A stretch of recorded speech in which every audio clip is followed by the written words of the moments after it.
News Nirbhik এবং জাকির হোসেন শেখ অফিসিয়ালের পক্ষ থেকে সকলকে শ্রদ্ধা, শুভেচ্ছা, অভিনন্দন এবং ভালোবাসা জানিয়ে শুরু করছি আজকের বিশেষ প্রতিবেদন উপস্থাপনায় আমি প্রতিদিনের মতো জাকির হোসেন শেখ। আজকে আমাদের প্রতিবেদনের বিষয়টা হচ্ছে নব্য রাম এবং বঙ্গ সমাজ। অবশেষে আমরা হিন্দুত্বের উদযাপনে অভ্যস্ত হয়ে উঠেছি এবং বেশ আনন্দের সঙ্গেই রামনবমী নামক এক বিজাতীয় উৎসবকে আপন করে নিতে পারছি। এই যে পারছি, এর মধ্যে কেউ কেউ সংস্কৃতি সততই পরিবর্তনশীল ইত্যাদি বলে এক রকমের কালচারাল রিলেটিভিস্ট আরোপিত করবেন। কেউ বলবেন এই নব্য হিন্দুত্বের বিরোধিতাই আসলে মৌলবাদী আচরণ। বঙ্গের হিন্দুদের সুরক্ষিত থাকার জন্য এই সব উদযাপন জরুরি। মানুষ দিব্যি বুঝে ফেলেছেন, যেমন বুঝেছেন রামের নামে স্লোগান দেওয়ার সময়ে কাউকে কাউকে টুপি খুলিয়ে জয় শ্রীরাম বলানো খুব জরুরি। এই মুহূর্তে বঙ্গে নব্য রামের প্রবেশ এবং বারবারন্তের বিষয়টা গুরুতর। কে জানে এরপর হয়তো বঙ্গবাসী ভুলেই যাবেন যে রাম ছাগল, রাম পাঁঠা, হাঁদা রাম ইত্যাদি বহুল ব্যবহৃত প্রায় গালি আমাদের নিত্য জীবনের সঙ্গী ছিল। যেমন আমরা ভুলতে বসেছি মেঘনাদ বধ কাব্য। রামনবমীর এই উদযাপনের শুরু 2013-14 সাল থেকে। এই সময়ে ভারতবর্ষের রাজনৈতিক পালাবদল ঘটছে। কেন্দ্রে হিন্দুত্বের সরকার আসছে উন্নয়নের গল্প শুনিয়ে। স্মার্ট সিটি, ডলার মূল্যের হ্রাস, সর্বোপরি দুর্নীতির অবসান জনমানসে প্রভাব ফেলে। ঠিক এই সময়ে টিম করে শুরু হয় রামনবমী, কিন্তু অচিরেই তার বারবারন্ত হয় এবং গত বছর সম্ভবত প্রতিটা ব্লক স্তরে রামনবমীর মিছিল, অনেক ক্ষেত্রে অস্ত্রসহ মিছিল সংঘটিত হয়। বলার অপেক্ষা রাখে না এই মিছিল যতটা ধর্মীয় ততটাই শক্তি, আধিপত্য এবং রাজনৈতিক ক্ষমতা প্রদর্শনের। এই রামনবমী মিছিলকে কেন্দ্র করে প্রাণ গিয়েছে বেশ কয়েকজনের, যার মধ্যে যেমন আছেন হিন্দু যুবক, তেমনই আছেন আসানসোলের ইমামের তরতাজা সন্তান। হিংসা কাউকে রেয়াত করে না, এ কথা হয়তো বোঝেন কেউ কেউ। তাই সেই ইমাম জানাজা থেকেই হিংসা আটকাতে তৎপর হয়েছিলেন এবং থামিয়ে দিয়েছিলেন একটা প্রায় ঘটে যাওয়া দাঙ্গা। রামনবমী এবং সংগঠিত হিংসার পরম্পরা পশ্চিমবঙ্গে চলতে থাকে এবং দুর্গাপুজো, সরস্বতী পুজো সমেত প্রায় প্রতিটা উৎসবই অতি দ্রুত এই ওরা আমরা হিন্দু মুসলমান তরজায় ঢুকে যায়। 2016 সাল থেকে পশ্চিমবঙ্গে দাঙ্গা চিত্র তুলে ধরতে শুরু করে একটা তথ্য অনুসন্ধানী দল। তারা এই সংক্রান্ত মোট 6টা পুস্তিকা প্রকাশ করেছে। প্রতিটার ছত্রে ছত্রে যেমন লেখা রয়েছে গরিব এবং নিম্নবর্গীয় সাধারণ মানুষের সব হারানোর কাহিনী, তেমনই লেখা রয়েছে দাঙ্গার প্রতিরোধ এবং হিন্দু মুসলিম ঐক্যের কাহিনীও। গ্রাম স্তরে যেমন বিভাজন সুস্পষ্ট, তেমনি ছড়িয়ে ছিটিয়ে রয়েছে ঐক্যের গল্প। পীরের মাজারে যেমন রয়েছে শরিয়াতপন্থীদের আক্রমণ, তেমনই রয়েছে প্রতিরোধ এবং প্রতিস্পর্ধা। রিপোর্টগুলো ঘাঁটলে কয়েকটা বিষয় উঠে আসে। প্রথমত 2014-15 সাল থেকে অপরায়ণের যে পরম্পরা তৈরি হয়েছে তা হিন্দুদের করে তুলেছে বেশি বেশি হিন্দু আর মুসলমানদের করে তুলেছে বেশি বেশি মুসলমান। এই ক্ষেত্রে রামনবমীর মিছিল যেমন একটা অত্যন্ত গুরুত্বপূর্ণ ভূমিকা নিয়েছে, অনুরূপভাবেই পাড়ায় পাড়ায় ইসলামিক জলসার ভূমিকাও কিন্তু অনস্বীকার্য। দ্বিতীয়ত, শুরুর দিকের রামনবমীর মিছিলে রামকৃষ্ণ, বিবেকানন্দের ছবির উপস্থিতি থাকলেও যত দিন গিয়েছে ততই বাঙালির নিজস্ব পরম্পরা ক্রমাগত ক্ষুদ্র থেকে ক্ষুদ্রতর হয়ে হয়ে একসময় মিলিয়ে গিয়েছে। সেই জায়গায় উঠে এসেছে আক্রমণাত্মক হনুমান মূর্তি, এমনকি সমসাময়িক গণেশ পুজোতেও দেখা যাচ্ছে 6 প্যাক যুক্ত গণেশ মূর্তি। তৃতীয়ত, রামের পতাকা, রামের স্লোগানে হিন্দির আধিপত্য। চতুর্থত, যদিও রামনবমীর মিছিল শুরু হয়েছিল মূলত হিন্দিভাষীদের নিয়ে, মূলত হিন্দিভাষী অধ্যুষিত অঞ্চল যেমন জুট মিল সংলগ্ন এলাকা, আসানসোল শিল্পাঞ্চল ইত্যাদিতে, 2024-25 সালে এই মিছিলের উপস্থিতি কিন্তু সর্বাত্মক এবং প্রায় সার্বজনীন। পঞ্চমত, রামনবমী থেকে ছড়িয়ে পড়া হিংসা সবসময়ই পরিকল্পিত এবং এই অস্থিরতা দীর্ঘমেয়াদী।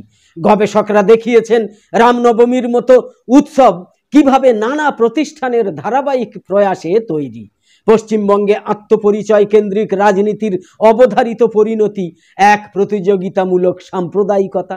এই প্রতিযোগিতামূলক সাম্প্রদায়িকতা দুরকমভাবে আমাদের দৈনন্দিন জীবনকে প্রভাবিত করেছে। এক, হিন্দুদের সর্বগ্রাসী করাল রূপ রাজ্যের দুটো প্রধান প্রতিদ্বন্দ্বী দলকে প্রভাবিত করে ফেলে। ফলত শুরুর দিকে তৃণমূল কংগ্রেস যেমন রামনবমী মিছিল সংগঠিত করতে চেয়েছে, দিশেহারা হয়ে হনুমান জয়ন্তী এবং পরবর্তীকালে গঙ্গা আরতিতে মনোনিবেশ করেছে, কিংবা দীঘার মন্দির তৈরি করেছে, তেমনি মুসলমান সমাজ আরও বেশি করে আঁকড়ে ধরতে চেয়েছে শাসক দল তৃণমূলকে, যেন এটাই তাদের শেষ আশ্রয়স্থল। হিন্দুত্বের বিস্তার সে যে দলের হাত ধরেই হোক, যে পদ্ধতিতেই হোক, হিন্দুত্বপন্থীদের কাছে তা একান্তভাবে কাম্য। এক্ষেত্রে যদি বিজেপি ক্ষমতায় না এসেও এর প্রয়াস ঘটে, তাতে যে তাদের বিশেষ কিছু যায় আসে না সেটা পরিষ্কার। জঙ্গলমহল মডেল আলাদা করে উল্লেখ্য।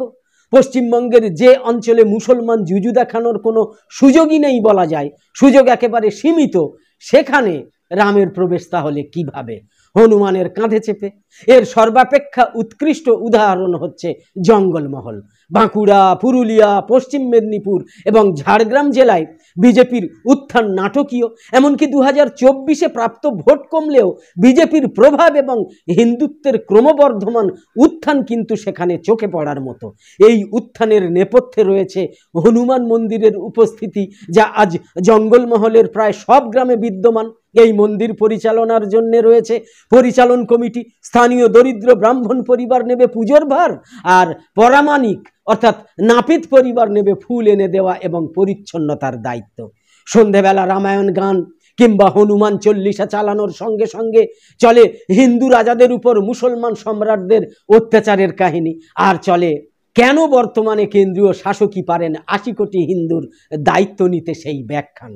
হনুমান মন্দিরের সূচনা জঙ্গলমহল এলাকায় হলেও কলকাতা সহ প্রতিটা শহরে, এমনকি জেলা শহরেও এখন এর উপস্থিতি প্রকট, ক্রমবর্ধমান। হনুমানের মূর্তি এবং মন্দির গ্রামে গ্রামে আদি অনন্তকাল ধরে চলে আসা চণ্ডী, শীতলা, মনসা, এমনকি অনেক ক্ষেত্রে জনজাতি গোষ্ঠীর উপাস্য দেবতাদেরও ছাপিয়ে যাচ্ছে। কারণ হচ্ছে প্রথমত হনুমানের জন্য তৈরি হয়েছে বেদি, যা অতি দ্রুত পরিবর্ধিত হয়ে যাচ্ছে মন্দিরে। বাকি দেবতার জন্য এই রকম কোনো ব্যবস্থা নেই। দ্বিতীয়ত হনুমান পুজোর জন্য রয়েছে অর্থ সংস্থান। গ্রাম স্তরে পুজোর বিনিময়ে মাসিক প্রায় 1000 টাকা উপার্জনের গুরুত্ব তো কম নয়, গুরুত্ব অনেক। রাজনৈতিক হিসেবটা দেখা যাক। 2014 থেকে 2019-এ বিজেপির জঙ্গলমহলে সাফল্যের খতিয়ান দেখলে দেখা যাবে যে বাঁকুড়ায় 14%, পুরুলিয়ায় 42%, বিষ্ণুপুরে 32% এবং ঝাড়গ্রামে প্রায় 35% ভোট বৃদ্ধি ঘটেছে। অপরদিকে তৃণমূলের ভোট যে প্রচুর কমে গিয়েছে এমন নয়, বরং 2014 থেকে 23-এর ভোটের ফল বৃদ্ধি বিশ্লেষণ করলে দেখা যাবে দুটো দলেরই ভোট বেড়েছে, কিন্তু কংগ্রেস এবং বামেদের ভোট ক্রমান্বয়ে কমেছে। এমত অবস্থায় তৃণমূল কংগ্রেসের ঘোষিত ধর্মনিরপেক্ষ অবস্থান থেকে পশ্চিমবঙ্গের রাজনীতিতে সাম্প্রদায়িকতা মোকাবিলার মূল দায়ভার তাদের উপরেই বর্তায়। যদিও ধর্মভিত্তিক রাজনীতিতে তৃণমূলের নমনীয়তা তাদের রামনবমীর মতো সংগঠিত উদযাপন কিংবা ইসলামিক জলসার বিরুদ্ধে কতটা সক্রিয় করতে পারে তা বড় প্রশ্ন রেখে যায়। বাম দলগুলো এবং কংগ্রেস তাদের সাম্প্রদায়িকতা বিরোধী কার্যক্রম দিয়ে এই প্লাবন কতখানি প্রতিহত করতে পারে দেখা যাক। কিছু কিছু সামাজিক প্রতিষ্ঠান সাধ্যমতো চেষ্টা করছে, কিন্তু হিন্দুত্ববাদী দল কিংবা ইসলামিক মৌলবাদের বৃহৎ সংগঠিত শক্তির কাছে তা নিতান্তই যে অপ্রতুল এটা কিন্তু মানতে হবে। 5ই এপ্রিল 2025 আনন্দবাজার পত্রিকার সম্পাদকীয় বিভাগে লিখেছেন সুমন নাথ, নৃতত্ত্ব বিভাগ, ডক্টর APJ আব্দুল কালাম সরকারি কলেজ। একদম শেষে বলি, আমাদের দুটো চ্যানেল নিউজ নির্ভীক এবং জাকির হোসেন শেখ অফিসিয়ালে আলাদা আলাদাভাবে ভিন্ন রূপে ও আঙ্গিকে আঞ্চলিক, জাতীয় এবং আন্তর্জাতিক বিষয়ক গুরুত্বপূর্ণ খবর, প্রাতিষ্ঠানিক মিডিয়া যেসব খবর প্রকাশ্যে আনতেই চায় না সেই সব আড়ালে থেকে যাওয়া সেই সব খবর সমসাময়িক বিষয়বস্তু নিয়ে পুঙ্খানুপুঙ্খ বিশ্লেষণাত্মক প্রতিবেদন, শিক্ষা, ভ্রমণ, খাওয়া দাওয়া, খেলা, ধর্ম, রাজনীতি, অশ্লীলতা বর্জিত বিনোদনমূলক সাংস্কৃতিক চর্চা এবং অশ্লীলতা বর্জিত বিনোদনমূলক সাংস্কৃতিক অনুষ্ঠান ইত্যাদি নিয়ে নিয়মিত ভিডিও প্রকাশ এবং লাইভ সম্প্রচার করা হয়। নিউজ নির্ভীক এবং জাকির হোসেন শেখ অফিসিয়ালে এই সব গুরুত্বপূর্ণ বিষয়ের নির্মিত ভিডিওর বা লাইভ সম্প্রচারের নোটিফিকেশন পেতে ইউটিউবে সাবস্ক্রাইব এবং ফেসবুকে লাইক ও ফলো করে প্রত্যেকটা কন্টেন্টের নোটিফিকেশন পাওয়ার জন্য বেল আইকন অন রেখে সাথে সাথে আমাদের আরও নতুন নতুন ভিডিও এবং লাইভ সম্প্রচারে উৎসাহিত করতে লাইক, কমেন্ট এবং শেয়ার করে নিউজ নির্ভীক এবং Zakir Hossain Sheikh official YouTube channel আর ফেসবুক পেজের সঙ্গে থাকুন। তো আপাতত শেষ করছি, পরের পর্বে আবার দেখা হবে। আশা করি সকলে খুব ভালো ও সুস্থ আছেন এবং কামনা করি সকলে সবসময় ভালো থাকুন। ধন্যবাদ।